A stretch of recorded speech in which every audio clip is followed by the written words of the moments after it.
বিদ্যুতের বিল দেখে তো কাস্টমারের মাথা হয়ে গেছে খারাপ। কারণ প্রত্যেক মাসে এসেছে ৩,০০০ টাকা করে ইলেকট্রিকের বিল। তার জন্য কাস্টমার ডেকে নিয়েছে এসি সার্ভিস করতে। তো এসিতে হয়েছে প্রচণ্ড ময়লা। কাস্টমার আমাকে ডেকে বললো, কেন আমার বিল বেশি আসছে? আমি খুলে দেখেছি এত ময়লা, এসিতে বেরোচ্ছে না কোনো হাওয়া। তার জন্য আমরা বললাম যে আপনার এসিটাকে খুলে সার্ভিস করতে হবে। তো আমরা পুরো এসিটাকে খুলে ফেলেছি। খুলে এটাকে ভালো করে এখন ধোয়া হচ্ছে। কারণ এসিতে ময়লা থাকলে এসির ইলেকট্রিক বিল বেশি আসবে, এটা স্বাভাবিক। আর যদি এসি পরিষ্কার থাকে তাহলে এসির বিলটা অনেকই কম আসে, কারণ কাস্টমার চালায় 8 ঘন্টা করে মেশিন। দেখো কুলিং কয়েলে কত ময়লা হয়েছে, এই জন্যই এসির ইলেকট্রিক বিলটা এত বেশি আসছে। এত ময়লা হলে তো ইলেকট্রিক বিল সাধারণ বেশি আসবে। তো এবার আমরা এসির মধ্যে ফোম দিয়ে ভালো করে এটাকে ভিজিয়ে রাখবো, যাতে পুরো মেশিনটা পরিষ্কার হয়ে যায়। ফোম দিয়ে দেখো ধুচ্ছি যখন, যে ময়লাগুলো ছিল, কতটা কুলিং কয়েল চকচক করছে। তো এর আগে যে ময়লাটা ছিল সেটা কিন্তু আর এর মধ্যে থাকবে না। কুলিং কয়েল ভালো করে পরিষ্কার হলে তবেই ইলেকট্রিক বিলটা কম আসবে। তো এইভাবে খুলে পরিষ্কার করলে প্রত্যেক বছরে একবার করে, তাহলে ইলেকট্রিক বিলটা কম আসে।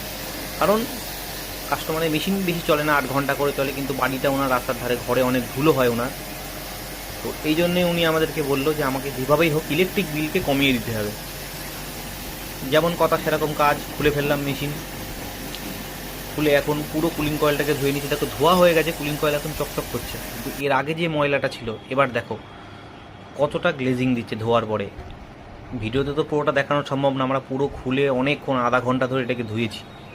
ধোয়ার পরে কত পরিষ্কার হয়েছে ভিতরটাও দেখো কত সুন্দর পরিষ্কার চকচক করছে, কোনো ময়লা নেই। এবার আউটডোরটাকেও ধুয়ে নেবো আমরা। তো আউটডোরটাকেও খুলে ফেলবো, কারণ আউটডোরটাকে খুলে ধুতে হবে, কারণ সেটের তলায় ঢাকা আছে কাস্টমারের মেশিন। কারণ সেটের তলায় থাকলে বেশি ধুলো হয়। তো ফ্যান মোটরটাকেও খুলে নেবো, কারণ ফ্যান মোটরটা না খুলে নিলে, এবং ভিতরে প্রচুর ময়লা আছে, এত ময়লা যে না খুলে পরিষ্কার করলে হবে না। তো ফ্যান মোটরটাকে খুলে নিলাম, খুলে সরিয়ে রাখলাম, যাতে ধুতে কোনো বাধার সৃষ্টি না হয় আমাদের। এই যে এত ময়লা, এবার এই ময়লাগুলোকে পরিষ্কার করব। তো আউটডোরটাকেও ফ্যান মোটরটা খুলে নিলে পরিষ্কার ভালো করে ধোয়া যায়, এবং ফ্যান মোটরের মধ্যে জল যায় না। তো যেহেতু ইনভার্টার মেশিন আছে, তো ফ্যান মোটরটাকে খুলে নিলাম।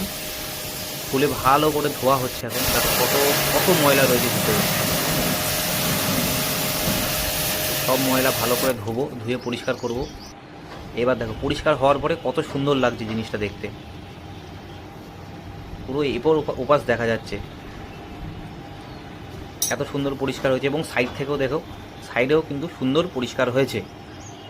পরিষ্কার হয়ে যাওয়ার পরে এবার আমরা আউটডোরটাকে সুন্দর করে ফিটিং করে ফেললাম। ফিটিং করার পরে লুকটা দেখো কত সুন্দর লাগছে দেখতে। আউটডোর পুরো নতুন হয়ে গেছে, চকচক করছে এবং ভ্যাকুম করছে।